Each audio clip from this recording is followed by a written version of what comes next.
Have you ever felt? Are you listening? Damn. Welcome to the Rantings of Fantasy Football Fanatic. I am your host, Jesse Muller, aka JMuller05, and we are rolling right on through on our Getting to Know series. I think this is our 12th or 13th of those, and I have a treat for everybody today. This is someone who I've looked up to in the space, is one of the bigger names that I personally come in contact with, so it's kind of a nice little feather in the cap. Like, hey, I get to actually talk to this person, chop it up, and just learn from them. And that would be Mr. Kevin Coleman, aka Du Bois. I'm gonna bring them on and we can talk to them. So, how you doing, sir? How's your day going? I'm doing good, man. Just hanging out and just enjoying some football. It's college football weekend, so I got to watch some games. And luckily, I got a little cold, and my daughter got a little cold, so I didn't have to ask the wife to watch anything. I got to sit on the couch with my daughter and just kind of watch. So just kind of hung out and then did some stuff. So I appreciate you having me on. Yeah, of course. How's your kid involved in college football? Do they enjoy it when they watch it with you, or is it kind of a struggle for them?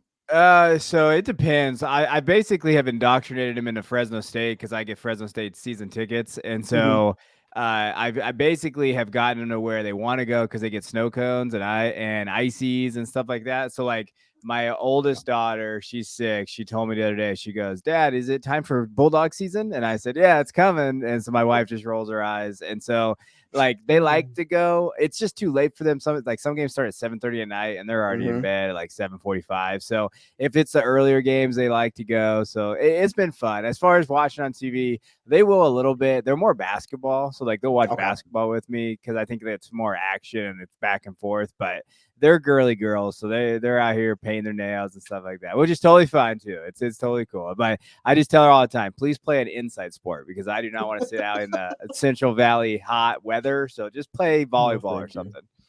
Yeah, our daughter had her last soccer practice of we did a fall camp or whatever, and it was 95 degrees, and we're just like, this is no fun. We don't want to do this anymore. Can we get some decent northwest weather, please? And it's probably calming down, but yeah, that's not fun for anybody. I was actually curious, what it's inspired you to get into creating content? What was the initial thing where you're like, you know what, I'm going to throw my hat in the ring and see where this takes me?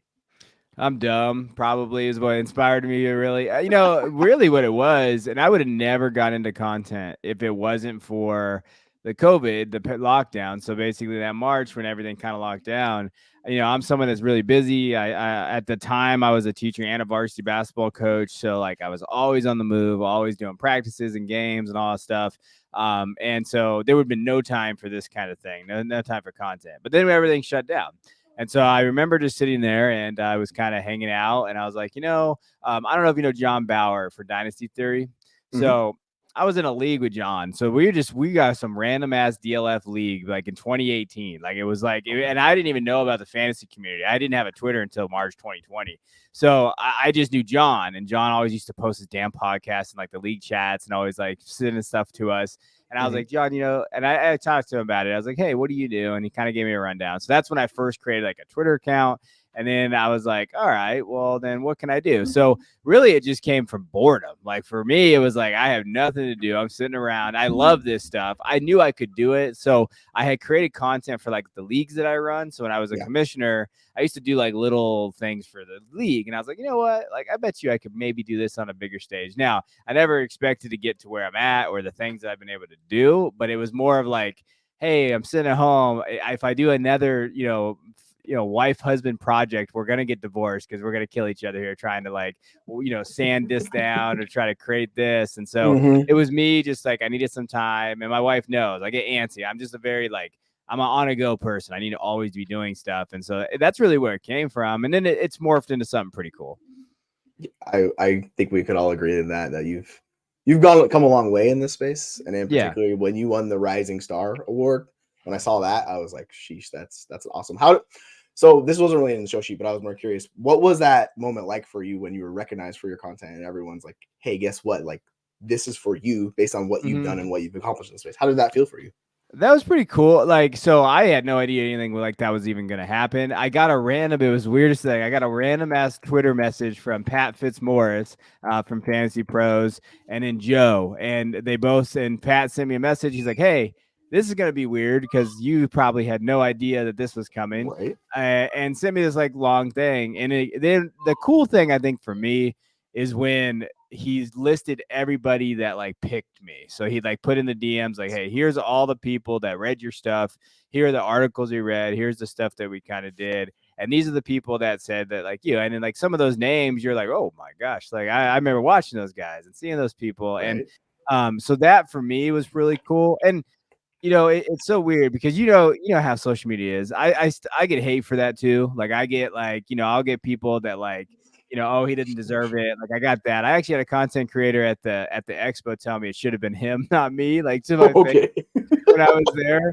And so like you get that too, but I think for the like we're going to talk about like how to help like new content creators or stuff like that. Like the way I've always looked at it is like I've just been kind of a lone wolf. I don't really like have a brand and a crew. Like I do podcasts with people, but I don't. It's just me creating content. And if people like Pat Fitzmaurice think my stuff is good, then I don't care about anybody else. Like all right, well Pat says it's good, then it must be good. Or Sigmund Bloom for football guys who I work with, like he'll message me, hey, great article. Okay, Sigmund, like I don't know why I care what the egghead on Twitter says because you have been doing this for so long.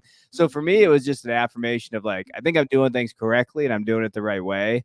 And it was really cool to get that kind of recognition from those guys because those guys are, they're the gold standard and they're good people. And really also tags. Like he was a great guy. I didn't necessarily get to interact with him as much because like I just talked about, I didn't get on Twitter till really in 2020. So it was only like a year and I was, it was one of those things, but just what he represented to be the first one to get that award, I thought that was pretty cool. I think that's awesome. Particularly you being a newer creator where like it shows that like you don't need to be this big name. You can come in and you can make a space and find a place kind of no matter what you're doing, people will recognize it. And I think that's what great is, particularly with Twitter.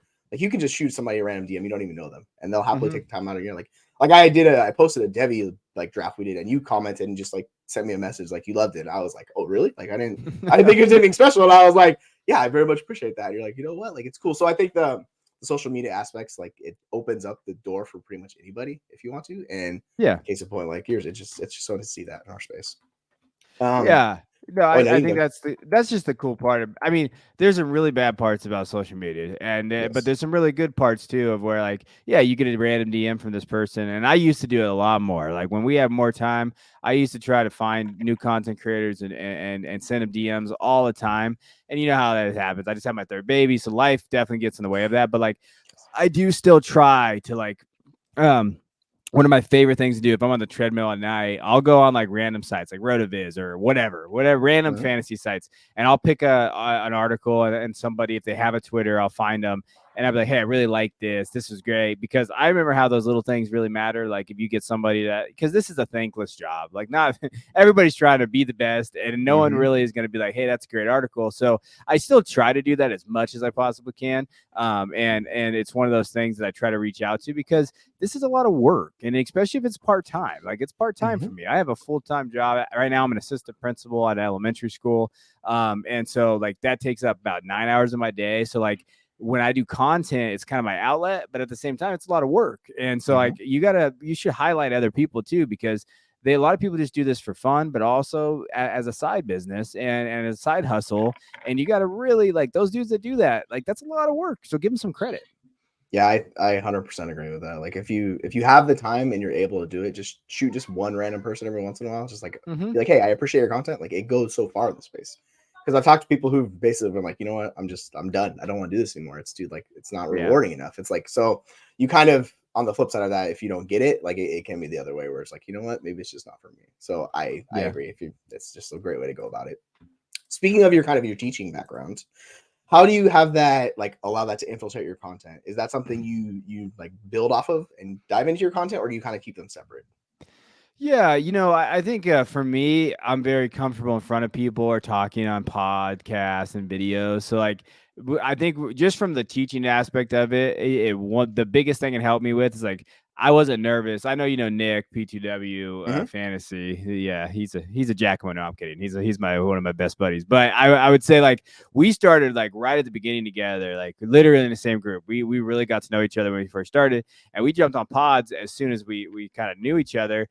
together. And for me, it was a little easier just because I am so used to just being in front of people and like talking to people. And I have 170 kids when I was teaching, 170 kids a day that I talked to. So like that transition was good. Also, I leaned on them a little bit to like help me how to edit videos and stuff. Cause like I didn't know any of that crap, but they do, they know all that stuff. So I'd be like, hey, what do you do here? And how do you do that? And I think also from the teaching background, I've always, when you're a teacher, you have to design the curriculum so the kids can understand it. So like, I always approach my content the same way is, all right, let's build upon it. I'm never going to be the analytics guy. I just won't, because I'm not smart enough. I'll be the first one to tell everybody out there. Like I probably could do it at some point, but to me, like my content is geared towards everyday fantasy players and college football fans. And okay, how can I break this down as simple as possible while still giving a little bit of okay, anecdotal evidence and stuff like that for them to understand, but also make it entertaining. And in the classroom, it's the same thing. Like I want to break this subject down for this high school student to get. It can't be boring though, because as soon as I lose them, I'm out. They're not going to listen to me. How do I get them to buy into me? Okay, well, that's going to come from this kind of conversations and understanding like, hey, this is who I am. But also, okay, now I need to know my stuff. So then I'm going to show them how this is how I know it and why it's important to them. So it's the same thing. Like, okay, fantasy analyst, why do I need to know this? How is it going to help me? It's the same concepts. It's just in a different kind of form. And that's kind of how I've always approached content creation, just like teaching. I think that's an excellent way to look at it, because like you don't, when you're thinking about it, they're kind of separate, but if you kind of sit back and take a step back, you're like, oh, that makes a lot of sense, right? You want to keep them entertained, you want to keep them engaged. You're doing it for a younger generation of people. Like all the people coming into the space are younger. There's not too many older people on social media, right? So it's like the target demographic we're going for. Like it makes sense. Now that you're mentioning, I'm like, yeah, that's perfect. It just goes hand in hand. And then you think about it, you're like, oh yeah, like that's a great way to go about it. So I like that. So with college football, because you're so big into college football and Devy and campuses, can't leagues and stuff like that, how do you keep your approach so like up to date with all the latest developments in that sport, and just how do you stay on top of it? Yeah, that's really tough. And I will say this, like I am really more Devy than I am college fantasy, like that side. I play in college fantasy leagues, but to be honest with you, that's too much for me at times because I'm incredibly busy. I love best ball. If you give me a best ball league, one of the things I like to do a lot is the best ball CFF leagues, like straight CFF best ball. I have found like I won 2 leagues last year like that. Like that is if you don't have a ton of time, but you do like college football. I've always found that one to be more, because C2C, you still have to have the NFL side, and it's a lot. So if you like college football, that is a platform for that. As far as staying up to date, I mean, it's really our content, like because we have the manifesto, and the manifesto is like a 350-page document of every Power 5 team and their depth charts, player charts. Jay Stein has his analytical breakdowns. Christian's got film grades. And so essentially to make sure we're up to date on that, we have to get up to date on college football. So like that has helped me for the most part kind of keep up to date. And then me and Christian started this year on our YouTube channel for Devy Royale. We did the top 25 breakdown. So we did basically a 20 to 25 minute video on every single team in the top 25, recruits, offense, defense. It was more of a college football based kind of stuff. And they did well on YouTube. But that helped me too, because you're like, okay, I remember this guy going through it, because it's a lot. Like, and I think the one thing for everybody out there that maybe is like thinking of being like college football content creator, the market is very small. So like you need to understand the market is small. It's going to always be small. I know there's some college creators out there that think it's going to be big, like college fantasy. But in the reality, not everybody likes college football. So you're going to find those people that just don't like college football, which I get. I understand, like, not wanting to understand who an Akron running back is. Like, I get it. Right. Like, I understand that. But also, like, if you're going to create content for college football, you should be creating content for college football. Let Devy and fantasy be like this, like an off branch of it. Be a college football creator. I think that's one mistake I made early on, is like I thought people loved Devy, and I was like, yeah, I'm gonna be Devy like Scott Fish, and that's because that's where I learned it. Like, all right, here we go. But in reality, like most people don't care about Devy or college football fantasy. It's some will, and if you find that niche, we find our platform, we have our Patreon. Like that's great. I love it. But you need to like, how does that bridge it? And Brandon Legeune's another guy, Devy Deep Dive. He did that. He did Devy Deep Dive, and then he's like, Devy to Dynasty, because you have to have something to do with like a fantasy to kind of grow. But you could always be niche. But I think the biggest thing is like keep up with keeping up with it, you follow the beat writers. So I have a list of beat writers on Twitter. So what I do is I have a Twitter list of beat writers and I follow them. All right. So this is my Pac-12 guys. This is my SEC guys. And then I just stay on it. And there's a lot of smarter people than me too, like in our Discord that follow it really heavily, which I don't necessarily follow that heavily. And I listen to them and I go through it and I just do my rankings. And I think one thing that's helped me with the rankings, so if you're considering Devy or getting into it, knowing how the NFL drafts helps you with your rankings. So what I do is I know how the NFL trends are going. Like we're thinking like Antonio Williams from Clemson. They're drafting wide receivers like Antonio Williams for Clemson right now because they're drafting slot receivers who can create separation. We saw with Zay Flowers. I was very high on Zay coming out. And so what I've done is I've been able to have my process to where I know what the NFL looks for. I'm going to just build that into my rankings already, and it kind of helps me get prepared that way, and it's easier than trying to rank like 100 wide receivers in college football. It's like, okay, I know this is what they're looking for. This is the criteria, so let me separate them there. But it can be a lot, and it's tough. It's not easy to do. Redraft's the easiest. Redraft NFL fantasy, that's the easiest thing. Like you just, boom, hey, this is our guys. So like you really have to want to love it. I completely agree. I've been in like a handful of Devy or like college leagues, and I'm just like, I'm so overwhelmed because I just don't have the time on my Saturdays to watch that. So like I'm talking to people and it's usually dynasty players like myself who slowly integrate into that realm. I've noticed, or we'll talk about it. And I'm like, and these guys who do it, they're just constantly on top of it all the time. I'm like, you have a family, you have kids. How are you able to manage all this? And they're like, you just got to find the time, put it in. And I'm like, I get it. But back to your central point of like focusing on college football in general. I think that's a great way to go about it because that's the bread and butter, right? That's the base they're always talking about. And then you branch off. It's like, it's basically like, constructing your point and narrowing it down and then expanding, I think is the best way to go about it. So yeah, it makes a lot of sense when you talk about it in that fashion. It's just, Devy's just such a trip to me when we hear people talk about it and they know so much. And I'm like, so much more than me. So like, that's why when we were doing our draft this last couple months ago, I was like, I just pulled your name up in the Devy Royale and I started listening. And I was like, all right, that makes so much more sense. And I'd hear it. I'd be like, cause like, I'm not going to have the time to go look up this wide receiver from Arizona, stuff like that. I'm like, so I'm going to listen to the smarter people because in this space, there are a ton of smart people. And I know for a fact, like I'm not the smartest person. Like I'm just going to, listen to the smart people or the people I consider that know what they're talking about. And you go from there.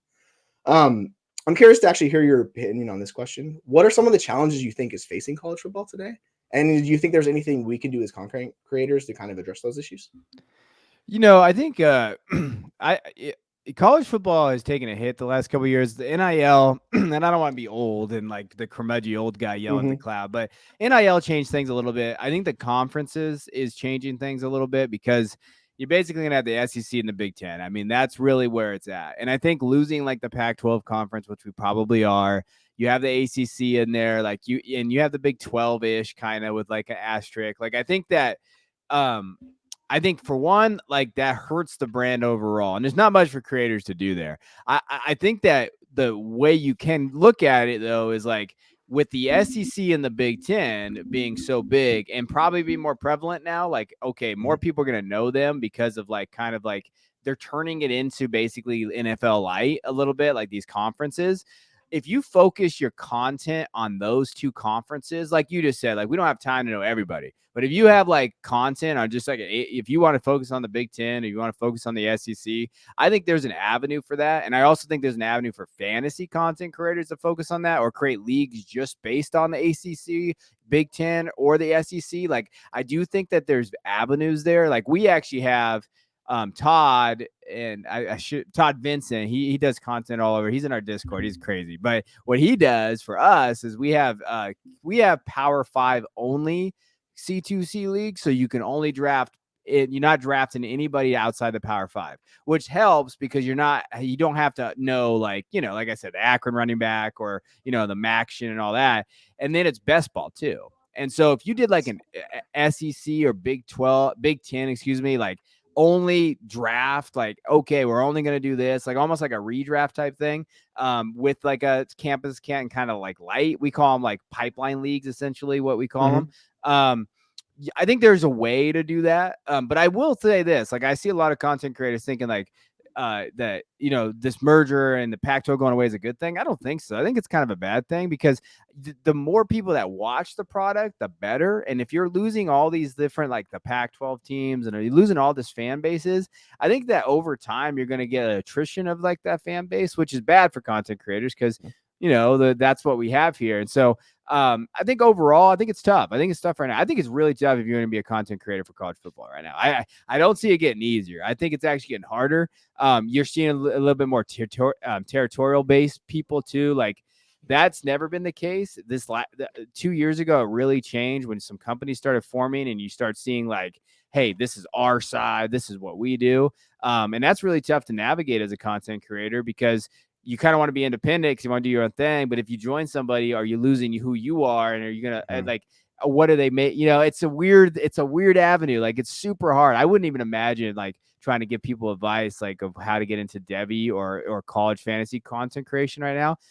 Because it's extremely difficult. And not a lot of, even the bigger companies are suffering money loss right now. Like the inflation stuff's real. Like there are people just not paying for content for fantasy anyway. So it's incredibly challenging right now. It's with all the influx going on, like you're talking about college football. I think it just makes it extremely difficult on creators and people who want to step into that market because you don't know how these next 5 years are going to shake out. And for me, from a Northwest perspective, like I have a bunch of buddies that go to Washington State. They're like disheveled about like they don't know what's going to happen. I'm like, what's the plan? They're like, we don't know. We literally don't know what's going to happen. And I'm like, it's like a smaller school, but it's still a Pac-12 school that had this brand, and it's just like it's kind of just left out in the wind. So it's interesting when you look at it from the perspective. So I think it's going to dramatically change these next 5 years. So I'm very curious on the outside looking in to see what that ends up taking form, and if it's like you're talking about where it's two ginormous leagues pretty much in the SEC and the Big Ten. I mean, it could be. It's going to be Wild West. It seems like in the college football area. Kind of branching off that, what kind of, for your content in general, now that you've kind of like established yourself with like Devy Royale and the content you make, have you found certain strategies that make your content more accessible to wider audiences while still not losing a part of that detailed information that you want to provide to like your customer base? Oh, this is a tough question. So I will say, I don't want to say I found it, but I've adapted. So when we first started, we thought niche, that's the way to go. And that was completely wrong. Don't do that. Like, don't do that there. And for content creators out there too, like you want to make sure your content's accessible. So the one thing that I did is like, as I slowly started to kind of build myself out there, I went to FantasyPros for like 4 months and I did Dynasty. And they didn't want Devy. They're like, dude, don't do Devy. What the hell is Devy? Like, that's literally what they told me in the Slack message. They said, I don't know what the hell Devy is. Whatever. So I was like, okay. So I did Dynasty. And then on the side, I kept doing Devy. Like we did for our YouTube and stuff like that. And so I just did Dynasty. And then that was able to get me into like football guys. So, Joe Bryant read one of my articles and he's like, hey, I really like this. Would you like to write for football guys? Heck yeah, I'll write for football guys. But what that did was it gave me a brand where people saw me on football guys. But then I also, I like college football too. Oh, he does college football as well. So that's one way to kind of get there. And it's okay to branch out and do other stuff. So like, and that's a way to do it. As far as the content being accessible, I think one thing we've changed, like our channel. So I will do videos for just college football. So like we will do just college football breakdowns where we don't even say fantasy. We don't even say the word fantasy because as soon as you say the word fantasy, I'll never forget this. I did a school breakdown like 2 years ago before we even had our own YouTube channel. I did it for another YouTube channel. I think it was like Alabama. And I got someone in the comments like, I love this, but what the hell is Devy? And I don't know what you're talking about. And like, so like, I'll never forget that because I was like, you know what? This person's right. Like, this is good college football content, but if it says Devy breakdown, they're not going to watch that. They don't know what the heck that is. But if it's a college, Alabama preview. So it's just kind of like that little verbiage, like understanding kind of like, keywords. And I hate to say SEO, but just know like how, like what looks at it. But I will say, like, I think for me personally, like for our content for Devy, the one thing to do, and I think some people do that. I talked to some newer content creators that ask me, like, so you'll go to YouTube, if you got a YouTube channel, you'll type in whatever Dynasty football. And what a lot of people do is they steal those things. What I always tell people is go and search it. And in whatever you don't find, you create it. Like go look for something that's not there because there's an avenue for it. So a few videos I did this last, which I know people will take at some point because that's just the nature of the beast. But this last off season, I did Devy tier videos. So what I did is I went through like each position, but I also compared them to Dynasty value. And then what we did, me and Christian, for our Patreon is we built a entire sheet. So our ranking sheet actually includes Devy and Dynasty combined. So you can see the player value. So I always get questions of like, where the heck is this player valued at based on the NFL? And I'd always have to kind of give them a generic answer because I was like, I don't know, probably in this range. So what we did this offseason was say, okay, this is what people want. Let's create something for it and let's be cool and let's do it. So I think it's looking out there and seeing what's not there and how do you make that accessible so you can have a niche market. Okay, what's there? And then you can also make it to where they'll come to your channel just to watch you talk ball. Like we did a live stream last night, 4 guys for an hour. We got like 500 views on YouTube or something like that, just talking college football because people know our channel for college football, but they will also come sometimes for Devy. So it's a little bit of both. Okay. That makes sense. Like you're kind of mixing and matching. It's kind of when you, like you're talking about finding that's what's missing in the market. And then you kind of pounce on that and then you like expand on it a little bit and you build upon it. And that makes sense because if it's not there and you're looking for it in this space, you imagine other people are going to be looking for that as well. Case in point, like I was looking for Guillotine League content and there's nothing on YouTube. I literally was on YouTube for 20 minutes trying to find out. Couldn't find anything. I was like, screw it, I'll make a video. And all of a sudden this video got like 1,000 views, which I was like, like why? And I was like, people would message me. They're like, I was looking for this content, couldn't find it anywhere. So I came to your video and I was like, well, that's awesome. That's why I made the video. So like, that's exactly what it is. If you find that, go target that and make it because someone will be looking for it if you're looking for it, particularly with fantasy content.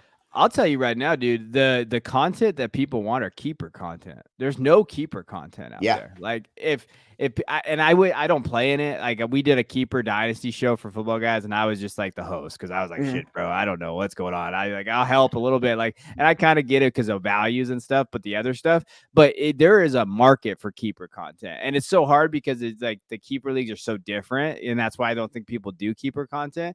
But there are so much more. There's such a market out there for it right now. Like you could even tell because I get majority of my questions I get my DMs are not like dynasty, it's keepers. Like it's always like, oh, hey, what should I do here? What should I do here?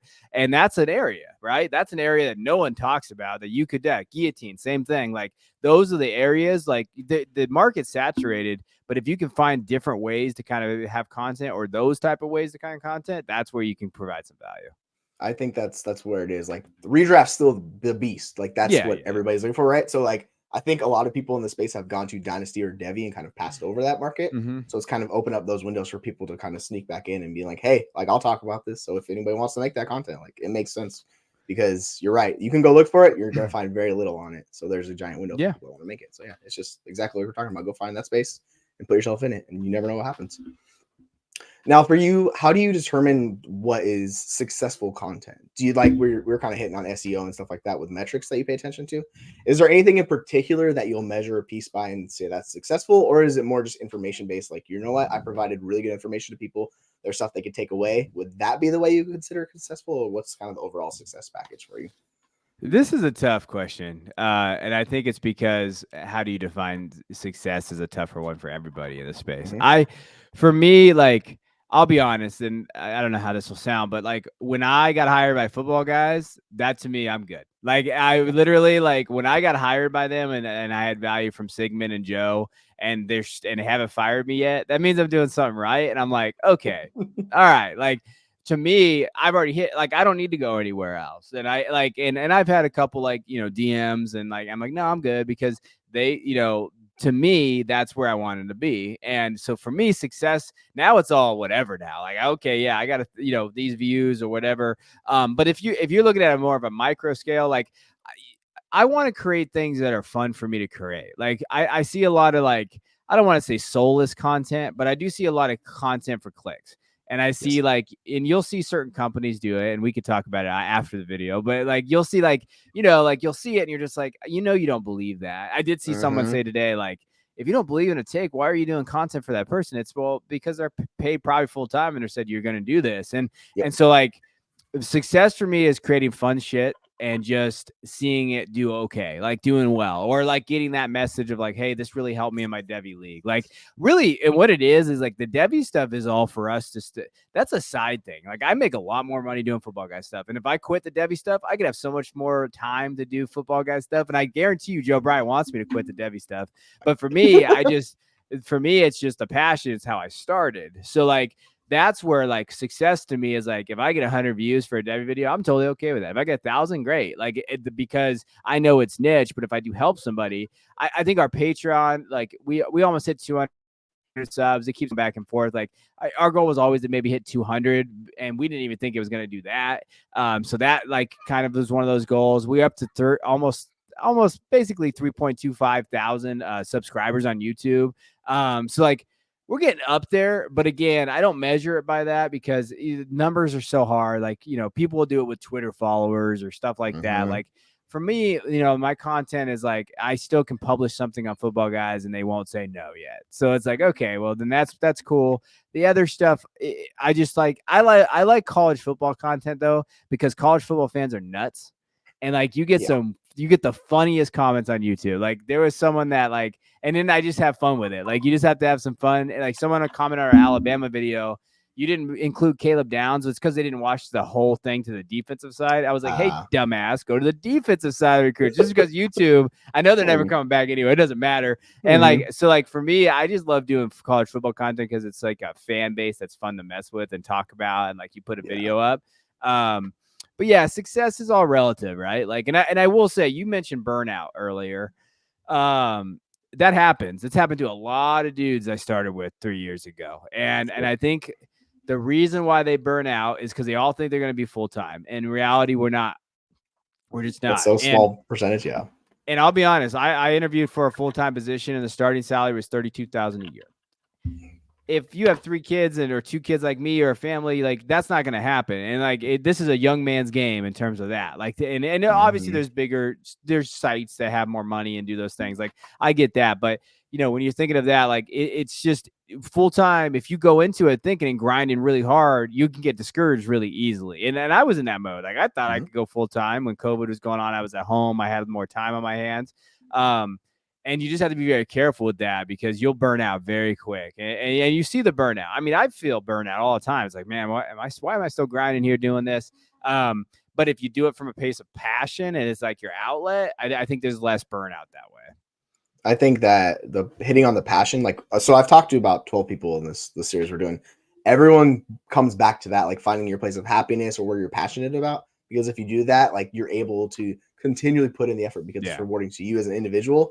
If you're putting out that soulless content like you're talking about, like that can be draining on you. Because if you don't believe it, it's just like you're just throwing it out there and it's not rewarding as the individual. So I can see how, like, I know back in like February, I was like, man, I need a break. I'm just tired, worn out. So I had to like kind of reset my adjustment and redo that and go back into it. I was like, okay, catch my breath and like rewind. But yeah, this can wear on you. Like it's a 365, 24/7 job for a lot of people. So it's just like, it gets you. So you have to be prepared and know what you're getting into. If you're trying to jump into the space because it can get you. Yeah. What do you think some of the misconceptions are about like content creators in the football space? And how do you think we as individual content creators, we can address those issues? Oh, what do you mean by misconceptions? What are we talking about? So kind of, I guess the way to like rephrase that would be, what do you think some of the kind of like negative stereotypes are about those content creators in the football space? And how do we, if you think there's a way, like we can go about changing those stereotypes? Well, for one, I think one reality of it is we're all dorks, right? Like we all like if we look at each other more as like, we love this weird, like seriously, like have you ever talked to, like I talk to my wife sometimes about like Twitter drama or like fantasy football stuff. And she looks at me and she's like, dude, go check out the trash, please. Like, what are you talking about? Like, what is happening right now? And like, so like, I always like have her and my family keep me a little grounded sometimes because in reality, like people act really like tough or they, like they're, on social media, they're this fantasy, but in reality, we're all just nerds that love football. And so like, I think if you come at it from like a content creation point of like understanding that we all have like a similar goal of, just trying to have some fun, play the game we want, win money and bragging rights. Like that's part of it as well. But like we all have different ways to look at it. And I've definitely messed that up. Like I've definitely like, we've all burned bridges in the space because that's just what it just happens. That's just kind of area there. But in reality, like there's no bad people in the space. There's no like amazing. I think all in all, it's just like, hey, we're human beings that make mistakes sometimes on social media. And that we're all just dorks though, in a way. And we got to be able to fix that. I do think that the accountability piece is interesting. So there's that account, the fantasy receipts account that everybody like talks about. And early on, I had blocked them, and that was more of like they were kind of targeting my friends. If we're gonna keep it 100, they were targeting people that I liked. It wasn't me. I could give a shit if you give me a bad take. Like, I have said some plenty bad takes. I was the first. Who was the guy that from the Redskins or Commanders who got he got arrested? He was the running back. Goose. Remember Darius Geis Oh, or whatever? yeah, Darius Geis. Yeah. I was a Darius Geis truther, baby. Like, I'm totally fine with, like, I was a Sam Darnold guy. Like, I had totally fine having mistakes. And that account, it gets a lot of play. It depends on where it comes. And I think accountability is totally okay. I think where it gets down to it is if it's targeted accountability, because there's all of us that make mistakes. And I think, I'm totally okay with that. Right. And then, like, I had unblocked him like the next day, and I was like, hey, you can have one of my bad tweets here. Yeah, I'm an idiot. You can see this. But I think overall, like, accountability is something that we all have to do better at, I think, and understanding that. But also, I think accountability is kind of overrated, because there are some people who, like, never have accountability, but because of the cool kids, or because they have, like, they're liked by a lot of people, they never get crap for it. But then there's the people who have grinded and come up and, like, really kind of done that. They don't like those people, and then we get kind of crapped on a little bit more. And it's like, well, you just, because you're kind of jealous, you want to be where we're at, or whatever the case may be. And that's definitely 100% part of it. Like, that's definitely going to be on there. And I think overall, you just got to keep your head down. I think that's the big part of it. And I think that another common misconception that I think about, like, we don't know everything. Like, I think some people can get really like, this is my model, this is perfect. It's like, nothing's ever perfect. And I think that there's always can make mistakes there. And just that we're going to always learn. Like, I am so much better of a content creator than I was 3 years ago, just because of experience. And I think that's one other thing you got to do too. I think it's interesting because there's another account that really doesn't get much pushback, and that's the Fantasy Gazette. Like, they do a lot of posting old takes, right? But it's more from a humor side, and people don't have issue with that. So you can see kind of the difference in perspective it comes at people, where, like, Fantasy Receipts has been just nonstop, just the Twitter war for the past like 2 years. It's like, I'm like, when they first popped up, I was like, here, take this old Michael Thomas tweet of mine, just take it and run with it. It was horrible, right? And I'm like, if you come at me, it's whatever. I think my issue comes is like you're talking about, it's they come at your friends or your family or anything like that, where it kind of gets personal. Then it's like, yeah, this is more than that. It's like you're attacking someone, so you look at it completely different. Like, yeah, and I get it from both ends. I think, like, the Fantasy Gazette people, they're freaking hilarious. Like, I love those dudes, and, like, but you'll see, like, they'll probably, I think right now, if I had to guess, Gazette's probably got 4,000 or 5,000 followers, but they're really good content. I love them. And then Receipts are going to have almost probably 20,000 at this point, and they'll probably grow they'll grow a lot more in the season.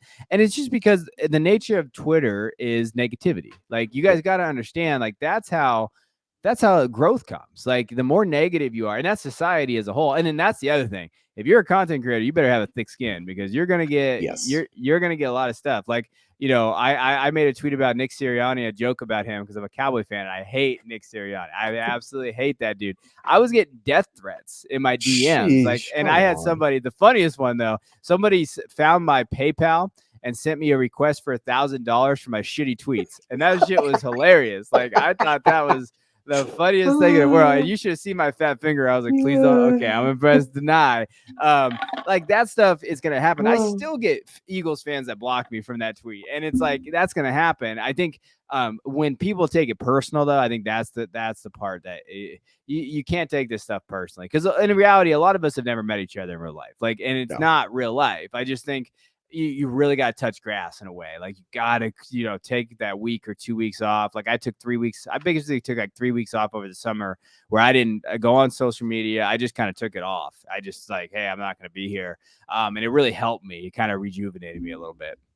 Yeah, I think the people that know how to play the social media game have grown exponentially, because they know how to market it and like realize like, hey, social media. So I'm using it to my advantage. So people that get too personal with it, like, it wears you. I was like, when I first joined Twitter, I was like, oh yeah, all these comments, arguing back and forth. I can't do this anymore. This is wearing me down. My wife's like, what is wrong with you? I'm like, yeah, you know what? I gotta change some stuff. Like, we're gonna get off of this. It's just too much. So yeah, it can wear on you if you let it. If you know how to use it the right way. Like, I've seen people, case in point, Luke Sawhook is blown up out of nowhere the past 2 years, where he's companies and doing it. So it's like, there's certain ways to go about doing it, and it can work for you. It's just all about what works for you as an individual. You know how to use it and go from there. So yeah, 100% on that. I'm curious, you've seen kind of college football is changing and it's ever evolving. Do you see ways for content creators to kind of take that and incorporate that into the content they create? Yeah, I mean, so like, and I'll be honest, like, and this is for everybody out there because I like to keep things 100 with you guys. We did a poll, so at Football Guys, they did a poll like last year, and they have over 660,000 or 700,000 people on their poll list or whatever it was, and they said, "Out, do you want more college football content or Devy content?" What do you think the percentage of people that said yes were, if you had to guess?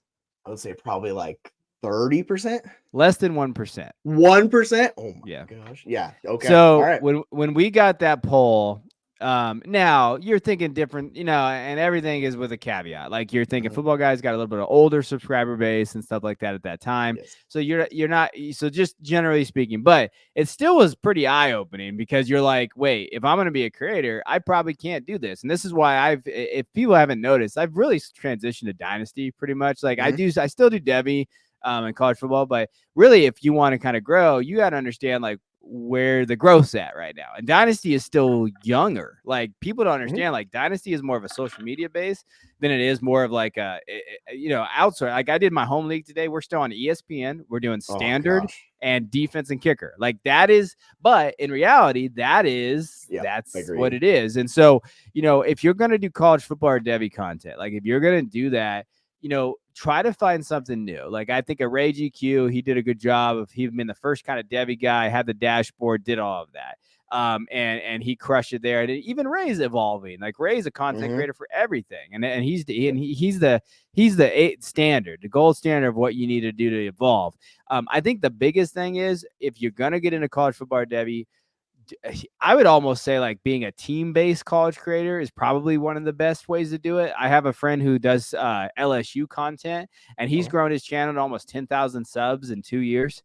And he goes live and does all the LSU stuff. Now he's from Louisiana, so it helps him a little bit. But if you're going to do that, just trying to like dive into like a team-based content might be something that you do, especially if you have a favorite team. As far as Devy goes, you don't need to know more than 20 guys, 30. Like you don't need to be crazy and know because if it's not college fantasy, you don't need to know those guys. Always the thing I say for Devy, if you're going to do it, just understand like the 24 class. Like if you want to start it now, just get into the 24 class. Like you're thinking Caleb and Marvin and all these guys, and then just grow as you grow. Like, okay, I know the top guys and kind of go there.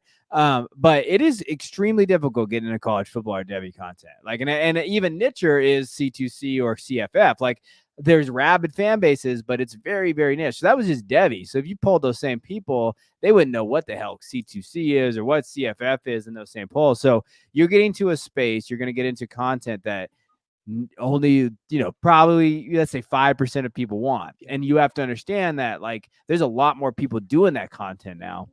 So how are you going to stand out? And I think that's the key is like, okay, how can I stand out there? I don't have really the best answer for that because, I've been transitioning away from college football content a little bit because of that.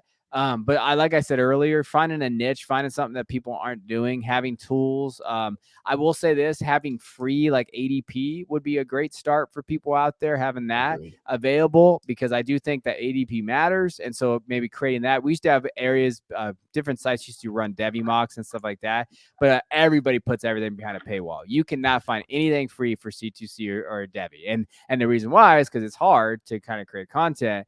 But that might be something we end up just doing when we quit. I might just throw out like a whole like free content for everybody. They can all have it. Yeah, I've noticed that particularly with Devy when I was like first joining those leagues, I was looking and I was like, and the mocks people will post are so dramatically changed, like depending on who posts it. Be like one guy's here, another guy's in round 3 as opposed to one. I'd be like, all right, so there's really no consensus. Like we're just gonna the top guys, and then once you get into like round 3, if you don't know what you're talking about, it's just like, all right, who's the top guy on the board? Like I've talked about it. If you know my buddies at the league winners, like we have this same issue. And like even Matt Cooper, I'm not sure if you know who he is, but he's pretty big into that aspect of it. But even he's like, dude, like it's such a niche market. And the way like he talks about it is the more refined and more narrow, like in the market you're targeting, like the less people are going to see it. So you kind of have to know like, hey, this is a very small aspect. It's not going to be like hundreds of thousands of people right out of the gate. Like you have to, you have to brace yourself for that. Now you kind of hit on like, you don't really have, you're kind of like, you've kind of hit your goals in this space. What's kind of your plan moving forward being in this space? Do you kind of have a 5-year plan, or you're just kind of just going to like fly by the seat of your pants and see where it goes? I've kind of talked to. I've been thinking about that a lot because here comes a limit to what you can put out, and you know how to. You have a kid, with my kids and my family, and they're young, and they grow fast. So wanting to be around them. My new job. I think the biggest thing for me is I don't have a 5-year plan. I don't have that, but I do. We do have some goals. I do think that. I don't know if you read the rookie guide that we did for Football Guys this last year. So we did a giant rookie guide, and first kind of its kind in terms of Football Guys. They never did that, and we have some cool things that we're cooking up right now because me and Christian are degenerates. So we're gonna there's gonna be some cool things in that guide that a lot of people don't have. So I think for me is trying to make the rookie guide one of the best guides out there for people. And we offered it for free last year and until the last version. And I think that's something that we want to continue to do for everybody out there. So that's my more short term, want to create that rookie guide to be one of that premier. Hey, this is a premier guide for everybody to do. Long term, just kind of stay around, and not burn out. I think that's the big one.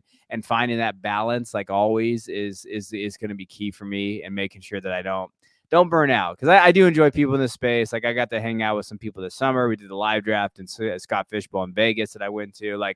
Those are cool things to do. So I don't want to burn out. That's my long-term goal. But short-term, I want to create that guide and really kind of expand on it from last year.